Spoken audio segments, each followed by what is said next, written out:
किसान साथियों कहते हैं कि किसी भी कार्य की संपूर्ण योजना ही उस कार्य का सफल प्रमाण होती है। यही बात हमारी खेती बाड़ी में भी लागू होती है। खेती बाड़ी में भी अगर हम सही तरीके से प्रबंधन को अपना ले तो हमारा काम आसान हो जाता है और इसके साथ ही हमें मुनाफा भी ज़्यादा मिलता है। और अब अभी आप जानते हैं कि अभी जो समय चल रहा है वो रबी की फसलों की कटाई का और उनकी गहाई का चल रहा है। तो ऐसे में हमारे किसान साथियों को इंतज़ार रहता है कि उनको उनकी पूरी फसल का दाम मिले। इसके लिए प्रबंधन को अपनाना ज़रूरी है। और साथ ही अगर हम कटाई प्रबंधन की बात करें तो कटाई प्रबंधन में किन किन खास बातों का ख्याल रखना चाहिए, साथ ही मार्केटिंग के दौरान हमें कौन कौन सी बातों का ख्याल रखना चाहिए, आज हम इन तमाम बातों पर चर्चा करेंगे। और इन तमाम बातों पर जानकारी देने के लिए आज स्टूडियो में हमारे साथ मौजूद है हमारे आज के इस विषय के खास विशेषज्ञ श्री लक्ष्मण राम जी। आप उप निदेशक कृषि पंत भवन पे कार्यरत हैं। सर, सबसे पहले अभी क्योंकि रबी की फसलों का समय चल रहा है तो रबी की फसलों में अभी जो हम कटाई प्रबंधन की अगर बात करें तो आप हमारे किसान साथियों को क्या खास सलाह देना चाहेंगे कि अभी हमें किन किन खास सावधानियों का ध्यान रखना चाहिए? किसान भाई, जैसे कटाई के समय कुछ बातों का ध्यान रखना चाहिए। बिल्कुल फसल सूख नहीं जाए, उससे थोड़ा गीलापन रहे, फसल पीली होते ही कटाई चालू कर देनी चाहिए। दूसरी बात, ज़्यादा गीली फसल को भी नहीं काटना चाहिए। फसल पीली हो जाए, पत्ते झड़ने लग जाए तो उस समय फसल की कटाई कर लेनी चाहिए। ये काश्तकारों से सभी से निवेदन करना चाहूँगा। सर, जैसे आप बात कर रहे हैं कि जब फसलें थोड़ी पीली पड़ने लगे और उनमें नमी ना हो तो हमें कटाई करनी चाहिए। तो कटाई के समय या थ्रेसिंग के समय जब हम बात करते हैं, गहाई की हम बात करते हैं, तो हमें किन खास बातों का ख्याल रखना चाहिए, ये हमारे किसान साथियों को बताइए। किसान भाई, जैसे आपने फसल कटाई कर ली तो किसान अपनी जो फसल है उसको थ्रेसिंग फ्लोर पे इकट्ठी करता है। 2-4-5 दिन में उसको सुखाता है, उसके बाद में थ्रेसिंग करता है। थ्रेसिंग के समय काश्तकार भाई को थोड़ा सा ध्यान रखना चाहिए। एक तो जैसे थ्रेसर है, बिल्कुल सही थ्रेसर से थ्रेसिंग करनी चाहिए। दूसरी बात, थ्रेसिंग में जैसे कुछ चीज़ों का ध्यान रखना चाहिए भाई। जैसे थ्रेसर है, उसकी जो कोई पुली मशीनरी है खुली नहीं रहनी चाहिए। दूसरी बात है, थोड़ा सा कि जो भी थ्रेसिंग के समय कोई जो भी काम करने वाले हैं वो ढीले कपड़े नहीं पहने, चूड़ियाँ वगैरह कड़े वड़े नहीं पहने तो अच्छा रहेगा। जैसे थ्रेसर चल रहा है उसके ऊपर खड़े नहीं हुए, जो पट्टे चल रहे हैं उसके ऊपर से नहीं निकलें। ये कुछ चीज़ों का बिल्कुल ध्यान रखना चाहिए। एक किसी भी तरह का नशा करके थ्रेसर के पास नहीं जाना चाहिए। बीड़ी है, सिगरेट है और जो भी है। दूसरी बात, थोड़ा सा ट्रेंड आदमी जो गाड़ा देने का काम करता है ना, थोड़ा सा नए आदमी के बजाय थोड़ा ट्रेंड आदमी होवे ना तो अच्छा रहेगा। ये कुछ चीज़ों का किसान भाई ध्यान रखेंगे तो छोटी मोटी कई बार घटना घट जाती है तो उससे बचाव होगा। किसान भाई, थ्रेसिंग के टाइम पे ये जो मैंने बताया, इसके साथ में जैसे मान लो बिजली के तार हैं उनके नीचे थ्रेसिंग का कार्य नहीं होना चाहिए। कई बार दुर्घटनाएं घट जाती हैं। इसी के साथ में जैसे अंधेरा हो जाए भाई, थ्रेसर अगर मान लो अंधेरा हो गया तो लाइट की व्यवस्था कर लें। पर्याप्त रोशनी की हाँ, रोशनी होनी चाहिए। कोशिश तो एक रहे दिन में ही थ्रेसिंग करें, रात में नहीं करें। और कई बार मजबूरी हो तो लाइट की व्यवस्था ढंग से कर लें और तार वगैरह जो है खुले नहीं छोड़ें। ये कुछ चीजें हैं जो थ्रेसिंग के समय काश्तकार भाई को ध्यान में रखना है। जी, तो जैसा हमारे सर ने बताया कि थ्रेसिंग के समय हमें पर्याप्त रोशनी रखनी चाहिए। इसके साथ ही अगर कोई प्रशिक्षित काश्तकार थ्रेसिंग करता है तो लाभ हमें ज़्यादा मिलता है। इसके साथ ही हम आगे बढ़ना चाहेंगे कि अगर हम थ्रेसिंग कर रहे हैं तो दानों में नमी नहीं होनी चाहिए, इसके लिए हमें क्या करना चाहिए? किसान भाई, जैसे काश्तकार ने थ्रेसिंग कर ली तो 2-4-5 दिन थ्रेसर पे ही उसको थोड़ा सा खुले छोड़ दे। जो नमी अगर थोड़ी बहुत ज़्यादा है तो वो नमी कम हो जाए। अगर अब ज़्यादा नमी है उसको स्टोरेज कर देंगे तो उसमें कई बार फंगस डेवलप होने की संभावना रहती है और नमी ज़्यादा होने से उसकी स्टोरेज में दिक्कत आती है। तो ये एश्योर कर लेंगे 8 से 10% से ज़्यादा नमी नहीं रहे। अगर नमी ज़्यादा है तो उसको थोड़ा थ्रेसर फ्लोर पे 2-3 दिन के लिए खुले में और सुखा लें तो अच्छा रहेगा। यानी कि किसान साथी, हमें ये ध्यान रखना है कि अगर 8 से 10% तक की नमी होती है तो वो ठीक है, लेकिन अगर उससे ज़्यादा की नमी होती है तो हम उसे पहले 2-3 दिनों के लिए सुखा लें। सर, जब हम थ्रेसिंग की बात करते हैं तो थ्रेसर का रख रखाव हम किस तरह से करें ताकि हम उसको आगे भी समुचित उपयोग में ला सकें, इसके बारे में आप बताइए। किसान भाइयों, जैसे अभी थ्रेसर का काम पूरा हो गया, थ्रेसिंग कंप्लीट हो गई, तो अगर अगली साल के लिए थोड़ी सी थ्रेसर को रिपेयरिंग या रख रखाव करना चाहिए। उसमें एक बार तो ऐसा कर लेंगे, जैसे थ्रेसिंग का काम हो गया तो इस बार खाली थ्रेसर को चला लें, जो उसमें जो कचरा वगैरह है साफ हो जाए। वो निकल जाए। दूसरी बात यह है कि जो भी कई बार जंग लग जाती है थ्रेसर में, तो उसमें पेंट कर दें या ग्रीस के साथ में ऑयल मिला करके उस पर लेप कर दें, तो उसमें जंग नहीं लगेगी। तीसरी बात, किसान भाइयों, थ्रेसर को खुले में नहीं खड़ा करें, कोई छाया में खड़ा कर दें और उसको तिरपाल से ढक दें तो भी अच्छा रहेगा।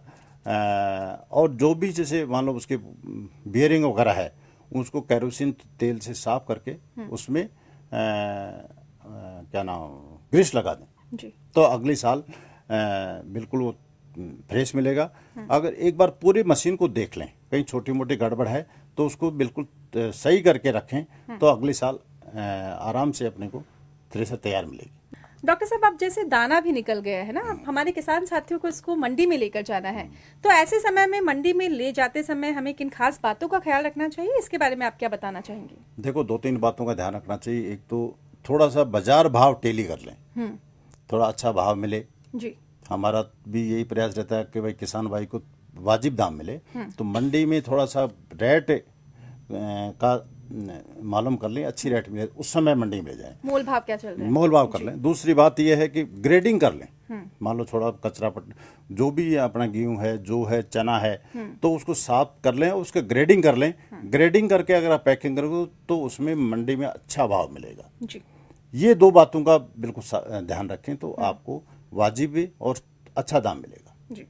तो डॉक्टर साहब ने बात करी कि अगर दाना निकल जाए उसके बाद हमें जब मार्केटिंग के लिए जाना हो तो सबसे पहले हम मंडियों का भाव पहले से ही पता कर लें।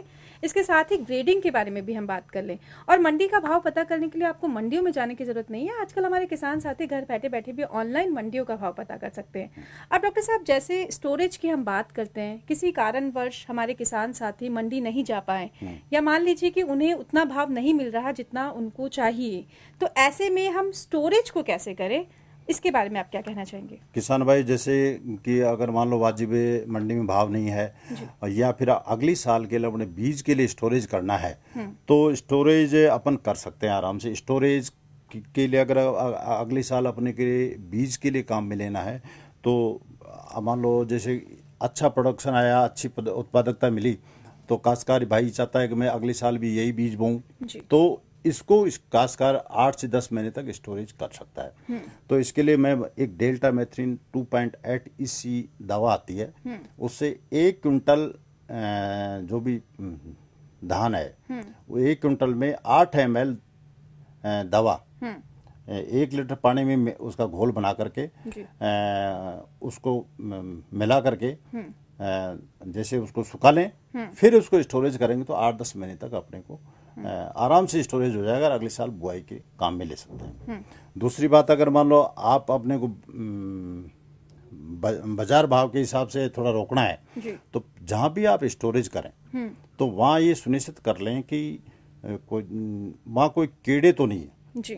तो अपने को यही मैंने जो दवा बताई डेल्टा मेथ्रिन 2.8 EC 3 से 4 ml प्रति लीटर पानी में स्प्रे करके कर दें। जहाँ भी आपको स्टोरेज करना है, जिन बोरी में स्टोरेज करना है, जहाँ भी करना है, इस दवा का स्प्रे करके फिर आप स्टोरेज कर लें और जब बाजार में वाजिब भाव मिले तो आप बाजार में ले जाएं। तो कितने समय तक हम इसको स्टोर कर सकते हैं? 8 से 10 महीने तक किसान भाई जो मैंने बताई, अगर बीज के लिए काम में लेना है तो 8-10 महीने तक ये जो मैंने दवा मिलाई बताई ये मिला दें तो 8-10 महीने तक कोई दिक्कत नहीं है, स्टोरेज कर सकता है काश्तकार। यानी कि कुल मिलाकर बात यह है कि जब आप स्टोरेज को करें तो वो जगह जो है वो कीड़े मुक्त होनी चाहिए और आप समय समय पर उस पर दवा का छिड़काव करें। अब हम आगे बात करते हैं, अभी जो रबी की फसल में सब्जियों की अगर हम बात करते हैं तो ऐसे समय में रोग और व्याधियों के लगने की संभावनाएं ज़्यादा रहती है, तो ऐसे में हमारे किसान साथी क्या करें ताकि उत्पादन को बढ़ा सके? किसान भाई, इस समय जैसे काश्तकार ने कद्दू वर्गीय सब्जियां बो रखी होंगी जी, तो उसमें 2 कीड़े लगने की, जैसे फलमक्खी और लठ, ये सामान्य रूप से जो भी कद्दू वर्गीय सब्जियां हैं उनमें ये लगने की संभावना रहती है। तो फल मक्खी के लिए मैं निवेदन, दोनों ही कीड़े हैं, फल मक्खी और उसके लिए अपने को मैं बताऊं डाइमेथो 30 मैलाथोन 50 इन दोनों में से कोई सी भी दवा 1 से 1.5 ml प्रति लीटर पानी में घोल बना करके छिड़काव करें। अगर किसान भाई दोबारा आवश्यकता ऐसा महसूस करते हो फल मक्खी का प्रकोप हो रहा है या लट का प्रकोप हो रहा है तो 10 से 15 दिन बाद में फिर स्प्रे करें। साथ में ये कहना चाहूँ जिस लट का प्रकोप होता है तो फल काड़ा हो जाता है जी। तो एक बार थोड़ा फसल का सर्वे कर लें। अगर जो भी काना फल है उसको तोड़ करके गड्ढे में गाड़ दें जिससे उसका प्रकोप आगे नहीं बढ़े। ये 2 चीजें किसान भाइयों को इस समय करनी। डॉक्टर साहब जैसे फल मक्खी और लट दोनों में अलग अलग दवाइयों का हमें छिड़काव करने की आवश्यकता होती है? नहीं, उसमें मैंने बताया डाइमेथो 30 या मैलाथोन 85 जी। उनमें से कोई सी भी दवा 1 से 1.5 ml प्रति लीटर पानी में घोल छिड़काव करेंगे तो फल मक्खी का भी नियंत्रण हो जाएगा और लट का भी नियंत्रण हो जाएगा। और हम बात कर रहे थे अभी थ्रेसिंग के बारे में, साथ ही भंडारण के बारे में, और अभी रबी की जो भी फल और सब्जियां हैं उसमें कीट और रोगों को कैसे नियंत्रण करें। चर्चा को हम आगे बढ़ाते हैं। डॉक्टर साहब आपसे ये जानना चाहेंगे कि अभी जैसे आपने बात करी कीट और रोगों के नियंत्रण की, अब हमने दवा का जब छिड़काव कर दिया तो छिड़काव के कितने समय बाद हम फसलों की यानी कि हमारी सब्जियों की फलों की तुड़ाई का काम शुरू करें ताकि हमारे मानव स्वास्थ्य को काफी कम नुकसान हो? किसान भाई जैसे अभी मैंने आपको बताया टमाटर, बैंगन, मिर्च, तरबूज, ककड़ी, खरबूजा इनमें सफेद मक्खी और लटका प्रकोप जैसे मैंने दवाई बताई उनका स्प्रे करने के बाद में 6 से 8 दिन बाद में तुड़ाई करें जिससे कि जो भी अवशेष उसमें है इस लिमिट है उससे नीचे आ जाए और मानव स्वास्थ्य के लिए हानिकारक नहीं हुए। तो इस कोई भी दवा छिड़कने के 6 से 8 दिन बाद में तुड़ाई करें। जो समय अंतराल रहता है वो 6 से 8 दिन का रहता है। तो इसके बाद भी हमें किसी तरह की कोई सावधानी रखनी चाहिए? जैसे 6 से 8 दिनों बाद हमने जब तुड़ाई कर ली है तो क्या किसी तरह से हम उसको और वॉश करके या कुछ और इस्तेमाल में लाने से पहले कुछ और हमें? बिल्कुल बिल्कुल, ये मैंने भाई आपने 6 से 8 दिन बाद तुड़ाई की है उसके बाद तोड़ने के बाद में पानी से ढंग से साफ कर लें जी, धुलाई कर लें और ग्रेडिंग कर लें। जो भी मान लो कोई काड़ा फल है या कोई क्वालिटी हल्की है उसको हटा दें में और मान लो मार्केट में अपने को ले जाना है तो ग्रेडिंग करके ही मार्केट में ले जाना। मतलब छटनी का कार्य पहले कर लें, है ना, ताकि बाकी जो स्वस्थ फल और सब्जियां हैं उन्हें बचाया जा सके और जो अच्छी क्वालिटी के जो मार्केट में ले जाए उसका भाव अच्छा मिलेगा जी। डॉक्टर साहब आपने हमें अभी बहुत ही महत्वपूर्ण जानकारी से अवगत कराया। इसके साथ ही हमारे बहुत सारे किसान साथी ऐसे हैं जो खेती के साथ साथ पशुपालन भी करते हैं और पशुओं का प्रमुख आहार होता है चारा। और अभी हमारी सरकार जो है वो जैविक खेती को भी काफ़ी बढ़ावा दे रही है। तो पशुपालन के अंतर्गत अगर हम चारे की बात करें तो अभी कौन सा चारा हमारे किसान साथियों को बोना चाहिए, ये उनके लिए काफ़ी अच्छा है, फायदेमंद है, इसके बारे में आप क्या कहना चाहेंगे? किसान भाई निश्चित रूप से काश्तकार खेती के साथ में जो भी काश्तकार है पशुपालन आवश्यक रूप से करता है, भले खुद के काम के दूध के लिए उत्पादन के लिए या बाजार में बेचने के लिए। तो पशु पालन के साथ में चारा उत्पादन भी एक बहुत बड़ी जरूरी है। तो इस समय चारे की बुआई करने का बिल्कुल सुटेबल टाइम है। चारे के लिए आप जवार बो सकते हैं, इस समय बाजरा बो सकते हैं।